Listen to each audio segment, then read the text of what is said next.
আমরা যারা চাকরি বাকরি মানুষ কিংবা কিছু লোক যারা ব্যবসা করে, তাদের পক্ষে হয়তো এই বৃষ্টিটা একটু দুদিনের জন্য স্বস্তির কারণ হতেও পারে।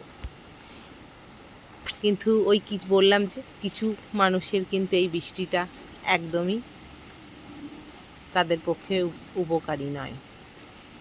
তাই যা হোক, ভালো থাকবে সবাই, সুস্থ থাকবে। এই বৃষ্টিতেও বাইরে বেরোলে ছাতা নিয়ে বেরোবে, ভালো থাকবে। আর পাখিগুলোরও কত কষ্ট না, তারা তো গাছে থাকে। এই এই গাছটা কিন্তু পাখির বাসা আছে, আমি ভালো করে দেখাতে পাচ্ছি না। ওখানে দূরে আমি কিন্তু দেখি পাখিগুলো থাকে, ওদের কত কষ্ট না, বাচ্চাগুলো নিয়ে আছে। এই বৃষ্টি, অবিরাম বৃষ্টি পড়ে যাচ্ছে, তাদের কার বাসা ভেঙে পড়ে যাচ্ছে, সব পাখিগুলোই তো প্রায় ভুজছে।